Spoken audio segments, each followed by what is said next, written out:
युधिष्ठिर ने पूछा, अरे अर्जुन, तुम्हारे मुख कमल को क्या हुआ, ये लटका हुआ क्यों है? आंखों में आंसू भर करके श्री अर्जुन जी बोले, भैया हमारे सरकार धराधाम छोड़ करके चले गई। ओहो, सब रोने लगे। पांडव भी, जो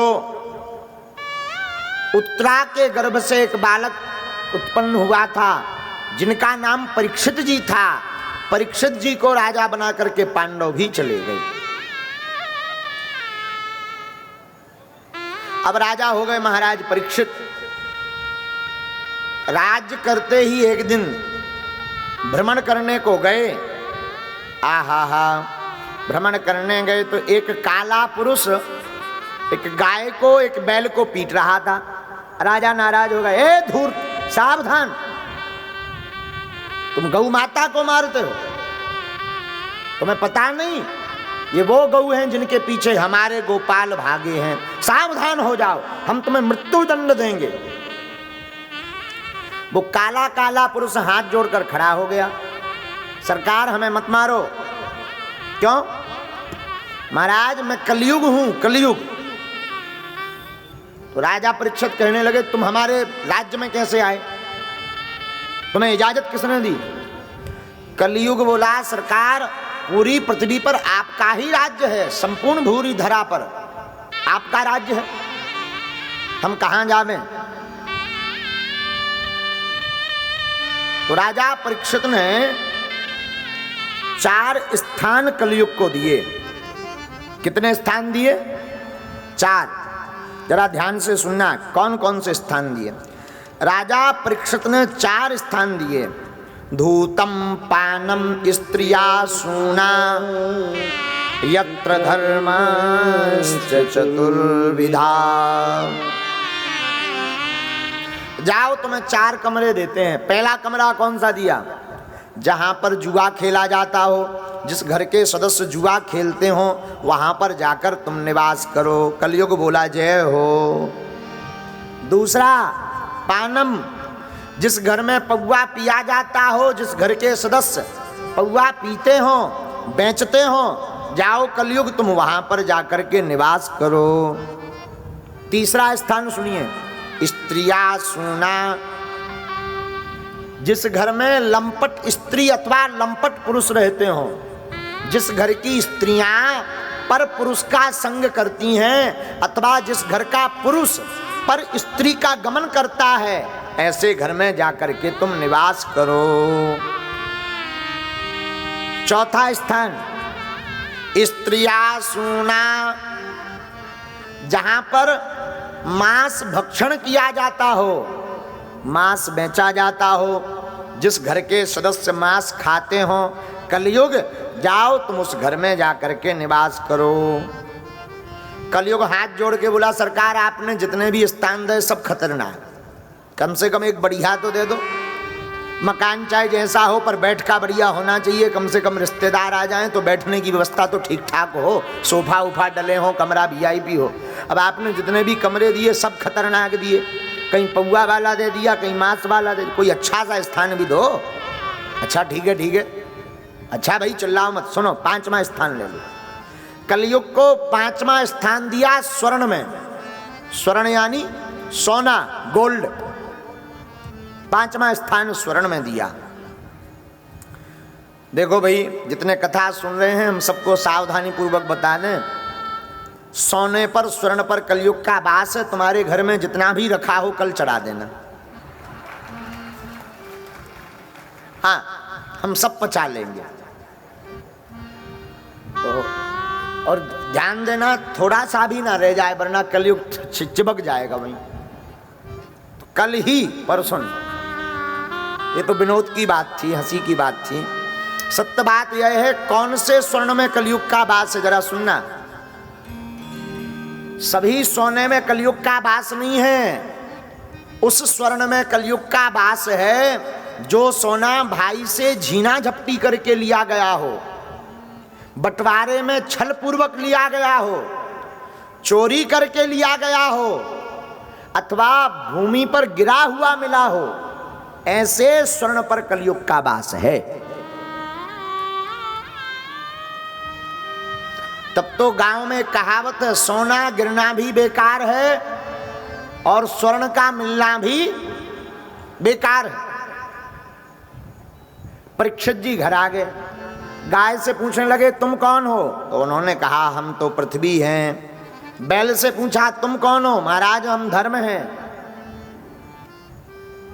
परीक्षित जी घर आए। एक दिन महाभारत का एक मुकुट दिखने में बड़ा सुंदर था, वो बलपूर्वक महाभारत में पांडवों ने उसे जीता था।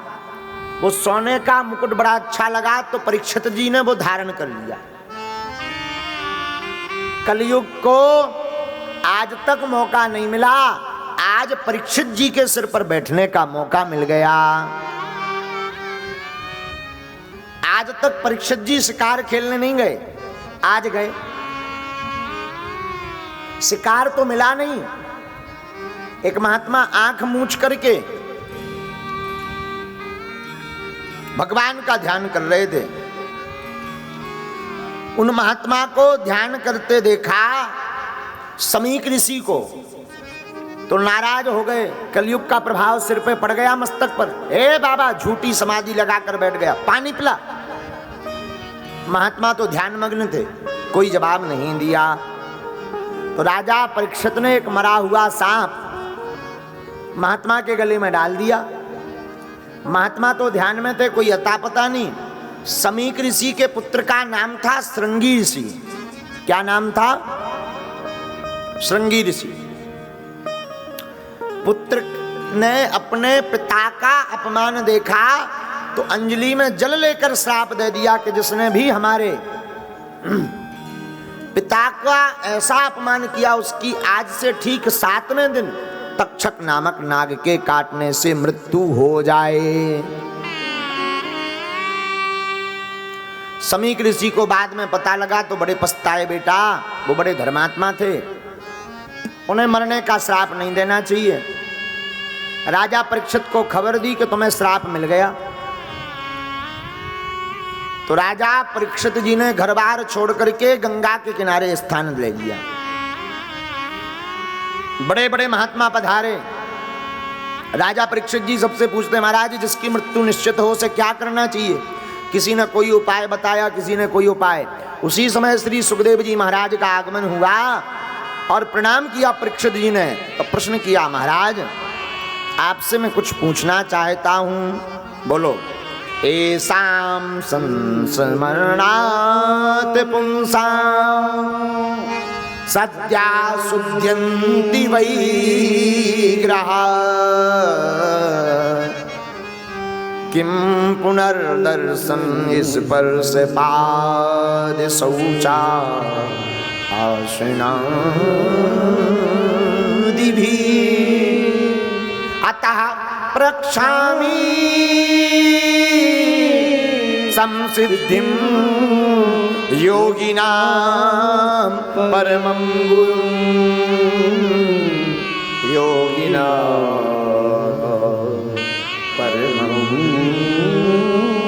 गुरुं। आप योगियों के परम गुरु हैं। भगवान हमें श्राप मिली, 7वें दिन तक्षक नामक नाग काटेगा, हम मर जाएंगे, हमें कोई चिंता नहीं। बस एक बात जानना चाहते,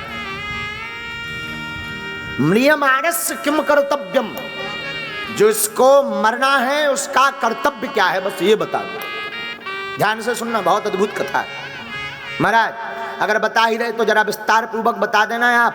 हे सुखदेव जी, योगियों के परम, योगी नाम परमम गुरु, ये भी बता देना सुनना क्या चाहिए और क्या नहीं सुनना चाहिए। महाराज भजन किसका करना चाहिए, जीव का कर्तव्य क्या है, आप जरा विस्तार। महाराज मैं निवेदन करूं, जिसकी मृत्यु 7वें दिन निश्चित हो उसे क्या करना चाहिए, बस इतना बता। और ये प्रश्न राजा परीक्षित का नहीं है ना, ये हम सबका प्रश्न है,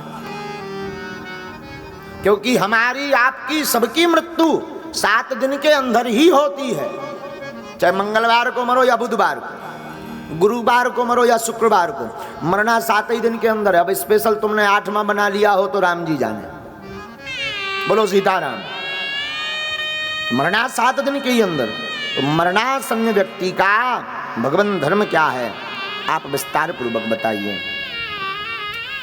राजा के प्रश्न सुनकर के बहुत प्रसन्न भई सुखदेव जी, और प्रथम श्लोक जो बोला ना, वहां से शुरू किया। वरीयानेस ते प्रश्न क्रतो लोक हितो नृप आत्मविद सम्मता पुंसा श्रोतव्या दिशुया परा। वाह राजन, क्या गजब के प्रश्न किए आपने। और पहला अक्षर जो सुखदेव जी के मुख से निकला वो वाह अक्षर निकला, वाह। वरीयाने सते प्रश्न, वाह क्यों भाई, जो खाओगे वही निकलेगा। मूली खाओगे तो मूली की ही डकार आएगी, प्याज खाओगे तो प्याज की ही दुर्गंध आएगी। तो सुखदेव परमहंस हैं, पर आप सदैव ब्रह्म तत्व में लीन रहते, तो जो पहला अक्षर निकला वो वाह, और वाह ब्रह्म शब्द है, इसलिए पहला अक्षर ही ब्रह्म शब्द निकला सुखदेव जी के मुख से। राजन बड़े प्यारे प्रश्न किए। पहला प्रश्न क्या था, मरणासन्न प्राणी का कर्तव्य क्या है। राजन, मरणासन्न प्राणी का कर्तव्य है भगवान को पाना। महाराज दूसरा प्रश्न, किसका भजन करें, गोविंद का। महाराज जीवन में श्रवणीय क्या है, भगवान और संतों की कथा ही श्रवणीय है। और चौथा प्रश्न क्या था, जिसकी मृत्यु 7वें दिन निश्चित हो गई हो उसे क्या करना चाहिए। तो बड़ा सुंदर जवाब दिया, बोले जिसकी मृत्यु 7वें दिन निश्चित हो गई हो, यानी हमारा आपका सबका प्रश्न है, जिसकी मृत्यु 7वें दिन निश्चित हो गई हो उसे हर पल गोविंद के गीत गा करके भगवान को अपने आप को समर्पित कर देना चाहिए।